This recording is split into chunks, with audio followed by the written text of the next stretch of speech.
자, 여러분 안녕하십니까? 반갑습니다. 회계원리의 김동수입니다. 자, 오늘 기본 이론 강의 8강 시간이 되겠는데요. 오늘은 8강 손익에 관한 수정분계를 학습하는 시간을 갖도록 하겠습니다. 비용과 수익을 공부할 때 저 책 뒷부분에 다시 나오는데요. 오늘 결산정리 사항을 앞에서 한번 학습하는 시간을 갖도록 하겠고요. 사실 여러분 기초회계 원리에 의해서 분계 연습할 때 제가 이미 강의했던 내용인데요. 상당히 중요한 내용이기 때문에 다시 한번 리바이벌 하도록 하겠습니다. 여러분 교재는 51쪽인데요. 이 손익에 관한 수정분계다 그랬습니다. 이 수정분계라고 하는 것은요. 기말 정리사항 분계다 보시면 돼요. 그러니까 이런 것들은 수정분계는 평상시에 나오지 않고 기말 결산 정리 사항에만 발생한다 이렇게 보시면 되겠고요. 여기 손익이라고 하는 것은 수익과 비용을 합한 이런 용어라고 보시면 돼요. 그냥 손익, 이익과 그러니까 수익과 비용을 합한 합성어다 이렇게 생각하면 되겠고요. 이제 손익에 관한 수정분계는 원래는 모든 비용이 나갈 때 현금으로 나가면 모든 비용으로 처리하는 것이 현금주의입니다. 또 현금이 들어왔을 때 모든 수익으로 처리하는 것이 현금주의인데요. 그러니까 현금주의라고 하는 것은 현금의 수입이 있었다. 현금의 지출이 있었다. 현금의 수입이 있다면 수익으로 보고 현금의 지출이 있었다면 비용으로 인식하는 것이 현금주의라고 본다면 손익에 관한 수정분계는 현금주의를 발생주의로 수정하는 절차라고 볼 수 있어요. 발생주의로 수정하는 절차다. 자, 그러면 이 손익에 관한 수정분계는 주로 이제 발생주의 회계 처리가 되겠는데요. 자, 그러면 뭐가 현금주의고 뭐가 발생주의인가? 그런데 이 손익 결산 정리 사항은 다 발생주의 회계 처리가 되겠는데요. 여기에는 크게 뭐가 있느냐? 손익에 대한 이연이 있고요. 자, 손익이라고 하는 건 수익과 비용에 대한 이연이라고 하는 건 뭐냐? 다음 연도로 넘긴다 이런 뜻이고요. 또 하나는 손익의 발생이라는 게 있습니다. 손익의 발생. 그러면 손익의 이연에는 두 가지가 있습니다. 먼저 비용의 이연입니다. 비용의 이연이라는 건 일부 비용 중의 일부가 다음 연도로 이연되었다. 이거는 바로 뭐냐? 미경과 비용을 말합니다. 비용 중에 아직 기간이 지나지 않았다는 거고요. 또 수익의 이연. 수익 중에 일부가 이연되었다는 것은 아직 수익의 일부가 경과되지 않았다. 미경과 수익을 말합니다. 처음 하시기 때문에 용어가 좀 까다롭습니다. 그 다음에 손익의 발생에는 두 가지가 있어요. 비용의 발생과 그리고 수익의 발생.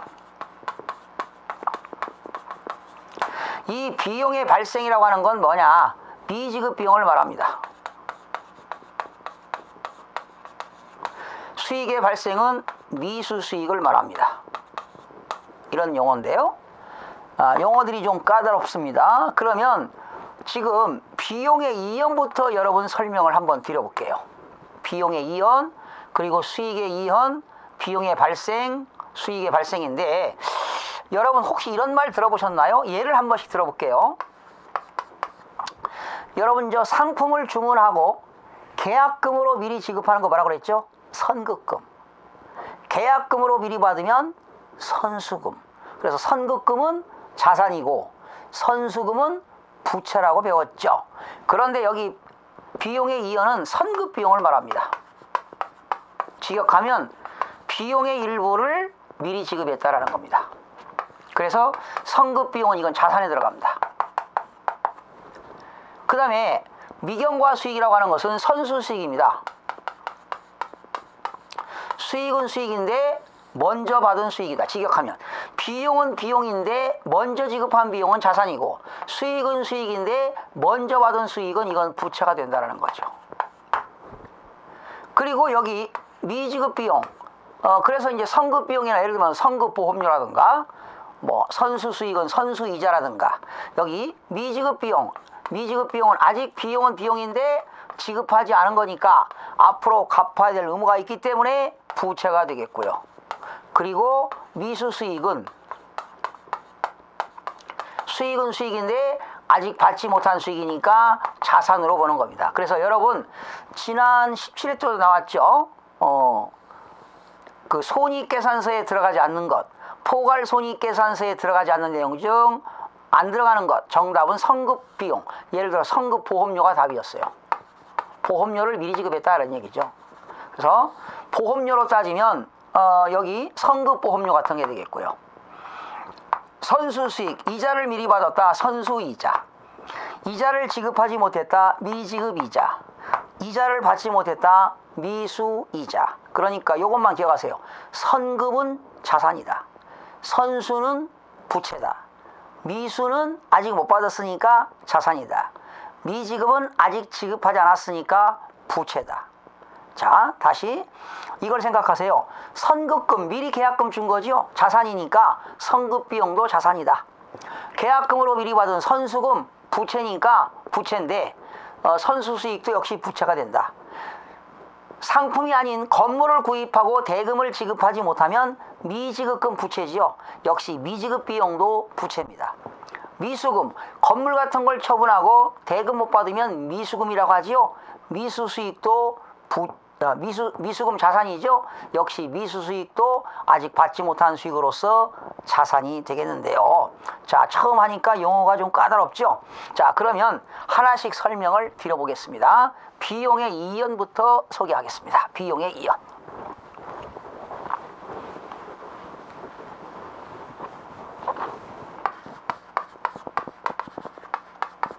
자, 직역하면 비용 중의 일부가 이연, 다음 연도로 넘어갔다 이런 얘기입니다. 그래서 여기는 뭐냐, 이거는 선급 비용을 말합니다. 직역하면.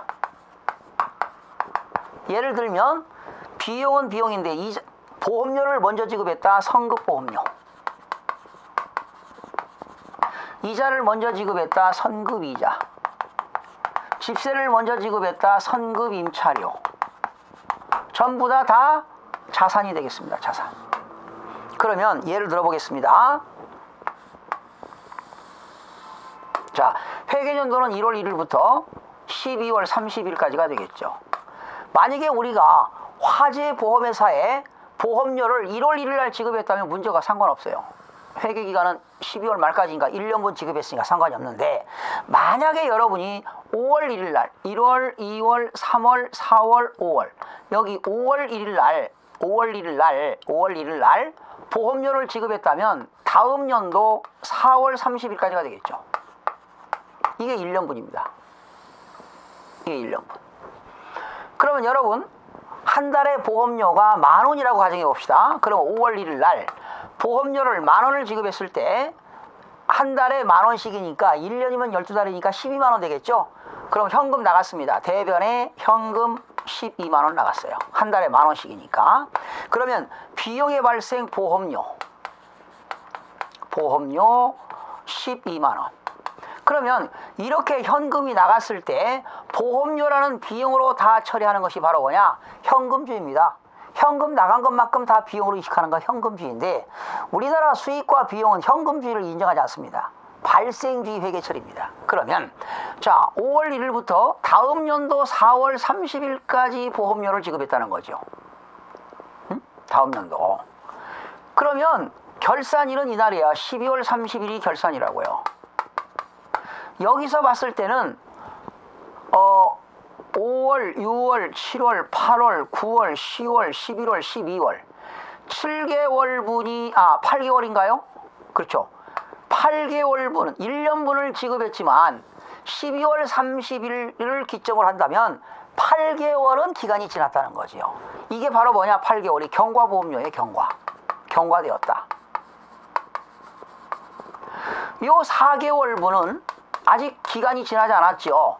다음 연도에로 2월 되니까 이게 바로 미경과보험료가 되는 거죠. 그래서 우리는 12월 30일 날 발생주의 회계 처리하니까 12월 31일 날 발생한 것은 8만 원이란 얘기죠. 그러니까 12만 원을 비용으로 처리하지 않고 8만 원만큼만 비용으로 인식하니까 4만 원을 소멸시켜야 된다는 거예요. 비용을 소멸시킨다는 거죠. 여러분, 비용이 항상 차변에 있으면 비용의 발생이죠. 그런데 비용이 대변에 가면 비용의 소멸이거든요. 그러면 12만 원에서 4만 원을 빼주니까 8만 원만큼 비용이 발생하는 겁니다. 그래서 대변에 보험료 이렇게 4만 원 소멸시키고, 이 4만 원만큼은 뭐냐, 미경과 보험료로서 이것이 성급보험료가 된다, 이런 얘기입니다. 성급보험료. 그래서 이렇게 12월 30일 날 이렇게 하는 분계를 우리는 뭐라고 하느냐, 기말 정리사항 분계, 일명 수정 분계라고 합니다. 기말 결산 정리 사항 분계다, 이런 얘기입니다. 이꼴 무슨 분계? 수정 분계다, 이런 말을 씁니다.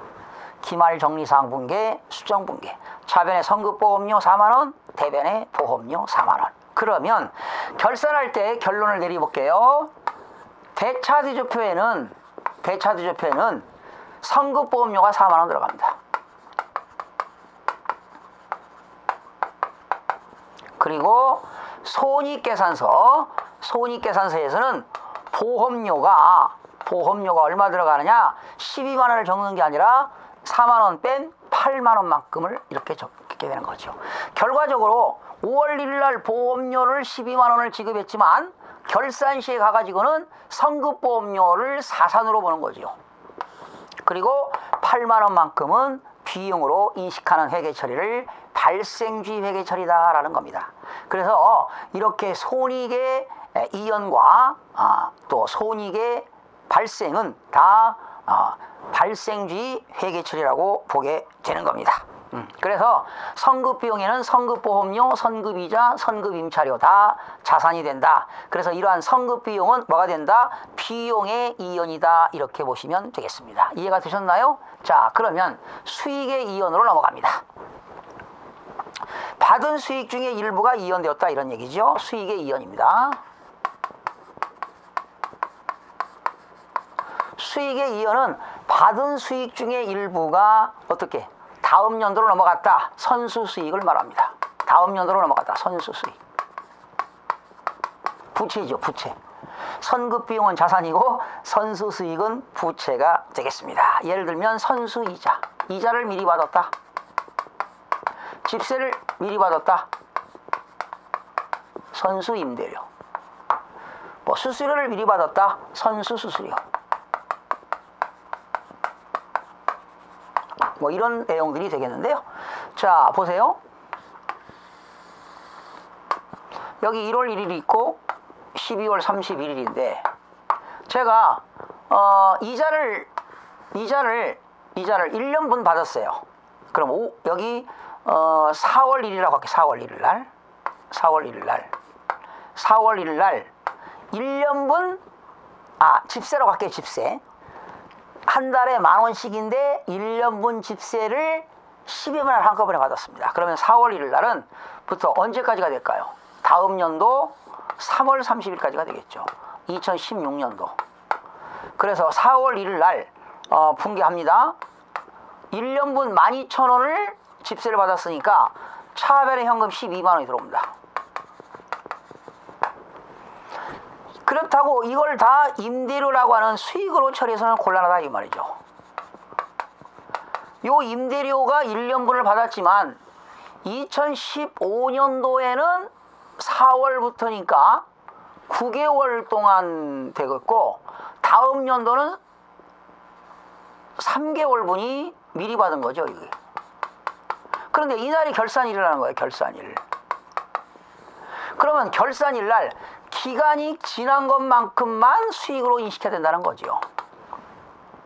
1년분 수익을 받았다 하더라도 기간이 경과된 것만큼만 수익으로 인식하고, 기간이 지나지 않은 3개월만큼은 수익의 3개월을 다음 연도로 이월시켜라. 그러니까 2016년도에 수익으로 인식하라는 얘기입니다. 그러면 12월 30일 날은 한 달에 10,000원이니까 3개월분만큼 기간이 지나지 않았잖아요. 미경과 수익이니까 3개월이 30,000원만큼 임대료라고 하는 수익을 소멸시켜라는 얘기입니다. 12만원만큼을 다 수익으로 보지 않고 기간이 경과된 9개월만큼만 수익으로 인식하니까 12만원에서 3만원만큼 임대료라고 하는 수익을 소멸시켜라는 얘기입니다. 임대료는 수익이니까 수익의 발생은 대변이죠. 그런데 임대료가 차변 오면 수익의 소멸이 되는 거지요. 그리고 3만원만큼은 뭘로 해라? 선수임대료, 이렇게 처리하는 선수임대료. 그래서 12월 30일 날 수익의 일부를 이연시키면 선수 수익은 부채니까 대변의 선수 임대료가 되겠고 차변에는 임대료가 되겠습니다. 그러면 12월 30일 날 대차대조표는 어떻게 들어가느냐? 여기는 선수 임대료는 부채니까 대변의 선수 임대료 해가지고 30,000원이 들어가고요. 그리고 손익계산서에서는 임대료가 12만원을 다 기장하는 것이 아니라 12만원에서 다음 연도로 넘어가는 3만원을 뺀 얼마? 9만원만큼을 수익으로 인식한다. 12만원을 다 수익으로 인식하는 것은 현금주의가 되겠고 우리는 발생주의 회계이기 때문에 12만원에서 다음 연도로 넘어가는 3만원을 뺀 차액 9만원만큼을 수익으로 인식하는 것을 수익의 이연이다, 이런 말을 쓰게 되는 겁니다. 그 다음에 비용의 수익의 발생이 할까요? 이제 이렇게 해서 세 번째입니다. 세 번째, 여러분 순서대로 하겠습니다. 세 번째, 수익의 발생입니다. 이거는 미수 수익을 말합니다. 당해년도에 수익이 발생했는데 그 수익을 결산일 현재 받지 못했다, 이런 얘기입니다. 그러면 예를 들면 이자를 못 받았다, 미수이자. 결산일 현재 받아야 할 돈을 받지 못했어요. 수익으로 인식해야 되는데 아직 받지 못했다, 미수이자. 또 집세를 못 받았다, 미수임대료가 되겠죠. 미수이자, 미수임대료, 이런 것들이 되겠고요. 비용의 발생입니다. 비용의 발생은 미지급 비용을 말합니다. 아직 결산일 현재 지급하지 않은 비용입니다. 거기 예를 들면은 보험료를 지급하지 못했다, 미지급 보험료. 그렇죠? 또 이자를 지급하지 못했다, 미지급 이자. 집세를 지급하지 못했다, 미지급 임차료. 이런 것들이 되겠습니다. 그러면 미수수익 분기 한번 해볼게요. 만약에 이자 미수액이 있었다. 결산일 현재 이자 미수액 한 달에 10,000원씩 해서 5개월 거 못 받은 게 50,000원 있다. 그러면 어떠한 분계가 될까? 이렇게 됩니다. 이자 미수액 50,000원 있다. 받지 못한 미수이자 자산이기 때문에 차변의 미수이자 50,000원. 대변에는 이자 수익이 되겠습니다. 그러면 미수이자는 자산이기 때문에 자산이 증가되고 수익이 발생되는 겁니다. 그리고 이자 미지급액 50,000원 계산. 그러면 미지급 이자가 결산일 현재 지급하지 못했으니까 대변의 미지급 이자 50,000원 되겠고 차변에는 비용의 발생 이자 비용이 되겠습니다. 이러한 회계 처리가 된다는 것 알아두시고요. 여러분 넘겨서요. 53쪽을 보실까요? 53쪽 별표시하세요. 페이지 53쪽. 박스가 나왔습니다. 선급비용은 자산이다. 이렇게 선급비용 자산이 있게 되면 당기순이익에는 자산이 증가되면 당기순이익도 증가될까요? 그렇죠. 그래서 선급비용은 자산으로서 당기순이익이 증가되고요. 선수수익은 부채이기 때문에 부채가 증가되면 당기순이익은 감소됩니다. 미수수익은 자산이기 때문에 자산이 증가하면 당기순이익도 증가가 됩니다. 미지급비용은 부채이기 때문에 당기순이익이 감소가 된다는 것 네 가지 꼭 기억하시기 바랍니다. 그럼 다섯 번째 소모품 정리로 넘어가겠습니다. 소모품입니다. 이것도 시험에 자주 나오는 건데요.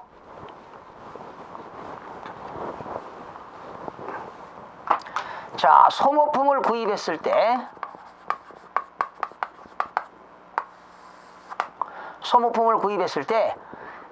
비용처리법이 있고요. 자산처리법이 있습니다.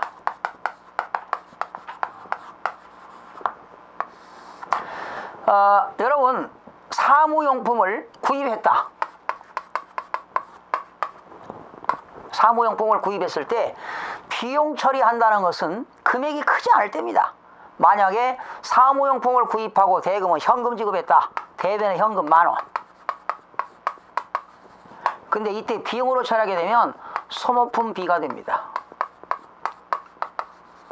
이거 구입했을 때 소모품비로 처리하는 것은 뭐가 된다? 비용처리법이 되겠고요. 그 다음에 구입했을 때 구입 시에 자산처리법은 소모품으로 처리합니다. 대변에 현금 10,000원. 차변에 소모품 10,000원. 이렇게 처리하고요. 그러면 10,000원을 구입했는데 기말 결산 12월 31일 날 결산시 가보니까요. 결산시 가보니까 10,000원을 구입했는데 미사용액이 2,000원 있는 거예요. 미사용액이 2,000원 있다고 하는 것은 사용액은 얼마가 있다는 거예요? 사용액은 8,000원을 사용했다는 거지요. 그쵸? 그러면 비용처리법일 때는 기말 결산에 사용하지 않고 남은 미사용액을 회계 처리합니다. 미사용액.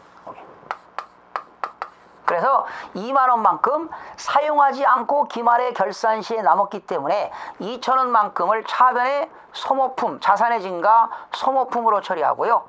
2,000원만큼을 소모품비라는 비용을 소멸시킵니다.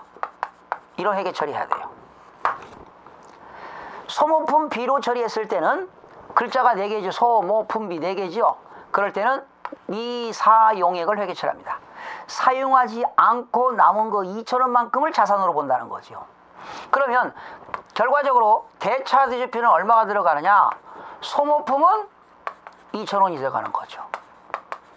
그리고 손익계산서에는 10,000원이 아니라 2,000원 빼니까 비용으로서 소모품비가 8,000원이 들어간다. 이렇게 되는 겁니다. 그 다음에 12월 31일 날 결산시는 어떻게 되느냐? 자산처리법일 때는요. 자산처리법일 때는 사용액을 회계 처리합니다. 사용액 분개합니다. 사용액 분개. 사용액 분개. 사용액이 얼마입니까? 8,000원이죠. 사용한 것만큼 소모품비. 그리고 사용한 것만큼 소모품이라는 자산을 감소시킵니다. 그러면 결과적으로 대차대조표나 손익계산서 결론은 똑같습니다. 자, 여기 소모품 자산 10,000원에서 8,000원 빼니까 여기 소모품이 얼마입니까?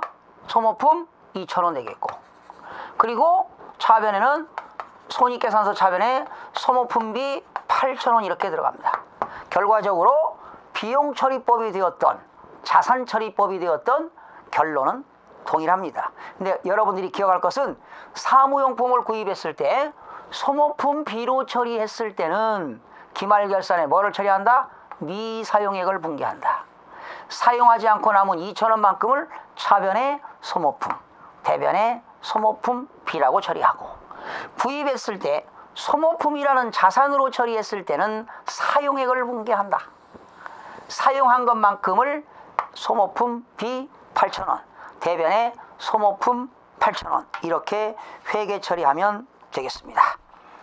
그리고 여러분 54페이지 뭐 정산표 같은 거 이런 거는 시험에 나오지는 않습니다. 정산표에도 6식 정산표가 있고 8식 정산표, 12식 정산표가 있는데 뭐 시험에는 나오지 않으니까 중요한 것 없습니다.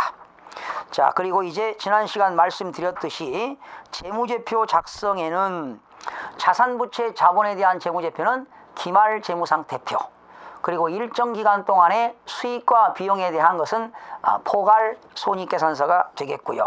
또 기간 동안의 현금의 유입과 현금의 지출을 기록하는 것이 현금 흐름표, 그리고 자본의 변동표를 기록하는 것이 기간 자본 변동표가 되겠고요. 그리고 주석이라고 하는 것은 그 양식, 일정한 양식 재무표, 재무제표 밑에다가 추가로 기재하는 것을 주석이라고 합니다. 예.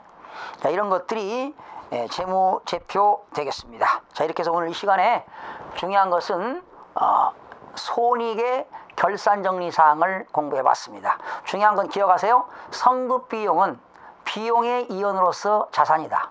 선수수익은 부채로서 수익의 이원으로서 선수수익은 부채다. 미수수익은 아직 받지 못한 수익으로서 자산이 되겠고, 미지급비용은 아직 결산기 말에 지급하지 않은 부채로서 미지급비용은 부채가 된다.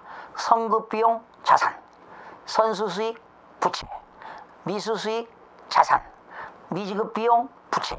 그런데 이러한 네 가지 성급비용과 선수수익과 미수수익과 미지급비용은 언제만 나타난다? 기말 결산시에만 나타난다. 사무용품을 구입했을 때 소모품 비로 처리했을 때는 기말 결산의 미사용액을 회계 처리한다. 사무용품을 구입했을 때 소모품이라는 자산으로 처리했을 때는 결산기 말에 사용액만큼을 회계 처리한다. 비용 처리법이 되었던 자산 처리법이 되었던 결론은 같다는 걸 기억하시면 되겠습니다. 자, 오늘 이렇게 해서 강의를 마치고 여러분 다음 시간에 건강한 모습으로 찾아뵙겠습니다. 대단히 수고하셨습니다.